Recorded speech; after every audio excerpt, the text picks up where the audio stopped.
তো শেখ ফরিদ বলে আল্লাহ তাআলা শুধু তোমার কাছে জিজ্ঞেস করে এতগুলো নিয়ে আমাদের পরিবর্তে কি নিয়ে এসেছ? নিজেকে নিজে বলতেছে আমার পিছনের হায়াতের দিকে যদি আমি তাকাই একটা নেকিও আমি তালাশ করে পাচ্ছি না যে নেকিটা আল্লাহ আপনার সামনে আমি পেশ করবো। থাকতেছেন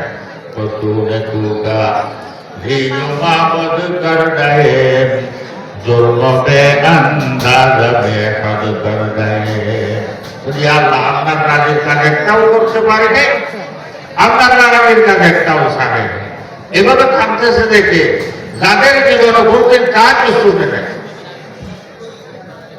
যারা রাত দিন 24 ঘন্টা আল্লাহ জিকিরের মধ্যে থাকতেন, এরা যদি এভাবে কান্নাকাটি করে, ভাই আমাদের কত কান্নাকাটি করার প্রয়োজন ছিল, আমাদের কত কান্নাকাটি করার প্রয়োজন ছিল।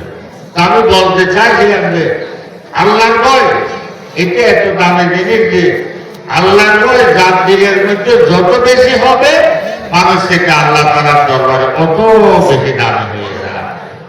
তো এদের এই আল্লাহর ভয়ে তাদের দামে তো বাড়িয়ে দিয়েছেন যে 700 বছর পর নাম নেওয়ার সাথে সাথে শুধু আমরা ওনাকে চিনতেছি না, কিয়ামত পর্যন্ত ওনাদের নাম নেওয়ালা দুনিয়ার মধ্যে থাকবে। আমি বলতে চাইছিলাম যে আল্লাহর ভয় এটা এত দামি জিনিস যে আল্লাহর ভয়ে মানুষকে মানুষ বানায়, যে আল্লাহর ভয়ে মানুষকে দামি বানায়। এই আল্লাহর ভয় আমার দিলের মধ্যে আপনাদের দিলের মধ্যে বসানো প্রয়োজন না? এই আল্লাহর ভয় যদি আমরা আমাদের দিলে বসাইতে চাই তাহলে যাদের দিলের মধ্যে আল্লাহর ভয় ছিল তারা আমাদেরকে পরামর্শ দিচ্ছেন। तमन्ना दर्द दिल की है तू कर खदमत फकीरों की, तमन्ना दर्द दिल की है तू कर खदमत फकीरों की, नहीं मिलता यही गौहर बादशाहों के खजीने में। যদি আল্লাহ যদি তোমরা তোমাদের দিলে বসাতে চাও তাহলে কি করতে হবে?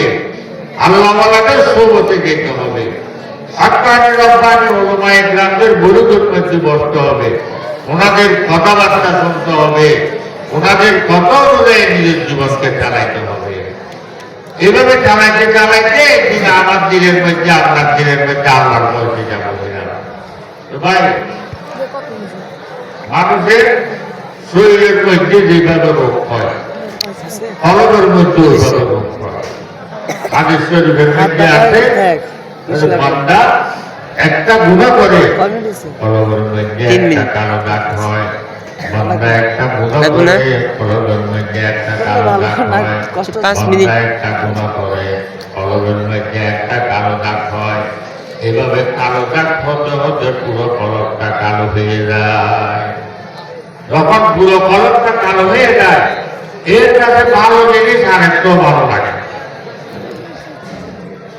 আপনার শরীরের মধ্যে রোগ হইলে ডাক্তারের কাছে যায়, ডাক্তার এক্সরে দেয়, এক্সরে মেশিনের উপর যখন উঠানো হয় তো রোগ ধরা পড়ে, ডাক্তার বলে তোমার ভিতরে ক্যান্সারে খেয়ে জোর বানায় ফেলে। এমনি শরীরের গঠন কত ভালো সুন্দর, কত চোখ দিলে চোখ ফিরানোর জন্য মনে চায়, ওই যখন এক্সরে মেশিনের উপর উঠেছে রোগ ধরা পড়ে। তদরূপ ভাবে মানুষের কলমের মধ্যেও রোগ হয়। তো কলমের ডাক্তার যখন রোগ হয় কলমের ডাক্তারদের গায়ে দেখতে হবে। কলমের ডাক্তারদের কাছে যখন যাবেন ওনাদের এক্সরে মেশিনের উপর যখন আপনাকে উঠানো হবে ওই সময় রোগ ধরা পড়বে। কলমকে হাসদ, বগুর, টিবিল, তাকাব্বুর, অহংকার, গীবত, শেকায়ত, আল্লাহ তাআলার নাফরমানি এগুলো খেয়ে একদম কালো বানিয়ে ফেলছে। তো যখন রোগ ধরা পড়ছে আমাদেরকে চিকিৎসা দিচ্ছেন, ওদের শেষ রাত্রে উঠে 12 তসবিহ জিকির করো, শেষ রাত্রে উঠে 12 তসবিহ জিকির করো। 12 তসবিহ জিকির করার নিয়ম হলো যে রাতের 3টাকে বিবেক অতিবাহিত হওয়ার পর শেষ রাত্রে উঠবেন, শেষ রাত্রে উঠে তাহাজ্জুদ নামাজ পড়বেন, কমের মধ্যে 60 রাকাত, বেশির মধ্যে 12 রাকাত। আজ জন্য নামাজ পড়বেন। এরপর পশ্চিম মুখ করে বসবেন। পশ্চিম মুখ করে বসে 3 বার ইস্তেগফার করবেন, 3 বার দুরূদ শরীফ পড়বেন। এরপর লা ইলাহা ইল্লাল্লাহ, লা ইলাহা ইল্লাল্লাহ, লা ইলাহা ইল্লাল্লাহ মুহাম্মাদুর রাসূলুল্লাহ সাল্লাল্লাহু আলাইহি ওয়াসাল্লাম।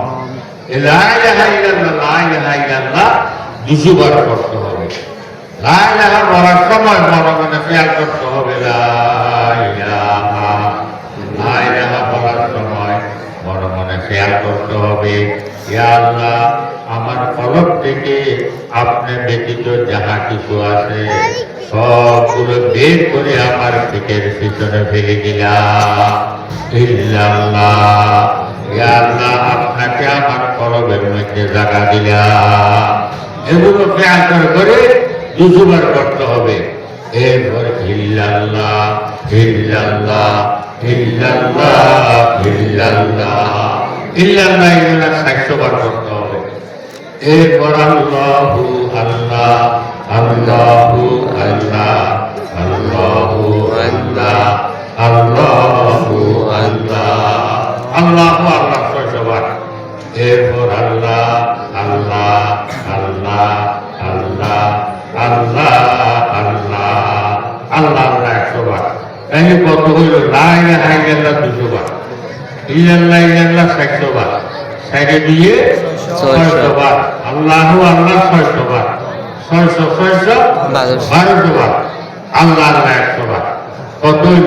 1300 বার। এটাকে 12 জিকির বলা হয়। 12 দিয়ে 13 দিয়ে বলে যে আমাদেরকে রোগ যখন ধরা পড়ছে চিকিৎসা দিতেন, শেষ রাত্রে উঠে 12 জিকির করা। তো এই যে জিকির করে নাই তাকে জিকিরের মজা বোঝানো সম্ভব? যে মিষ্টি মুখে দেয় নাই, আপনি যত অ্যাডভার্টাইজ করেন না কেন মিষ্টির মজা বুঝে আসবে? আর মিষ্টিকে মুখে দেওয়ার পর কোনো অ্যাডভার্টাইজের প্রয়োজন আছে? বুঝে এসে যাবে না?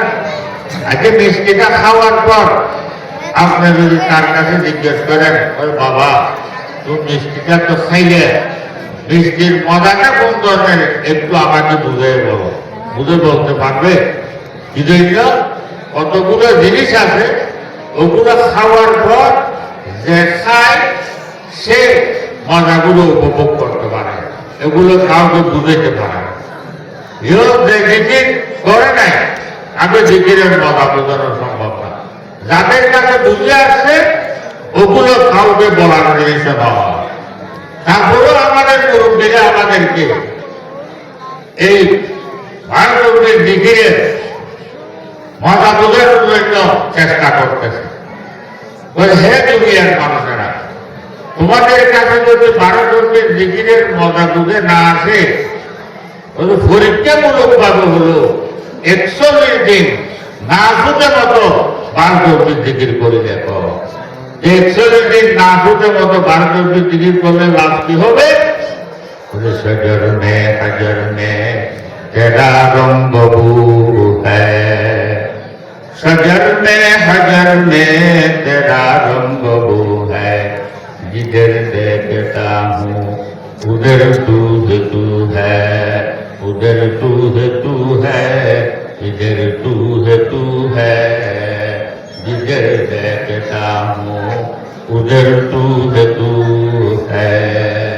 41 दिन পর দেখবা তুমি যে জিনিসের দিকে তাকাও ওই জিনিসের মধ্যে ওই জিনিসের মানানো মালা কোথাকে দেখবা। কথা বুঝে আসছে? সেদিকে বাবারা একটা উঠবেন, তার ভিতর নামাজ পড়বেন, 12 জিকির করবেন। এই আল্লাহ জিকিরে মানুষকে আল্লাহ তাআলার কাছে নিয়ে যায়। আল্লাহ জিকিরে মানুষকে আল্লাহ তাআলার কাছে নিয়ে যায়।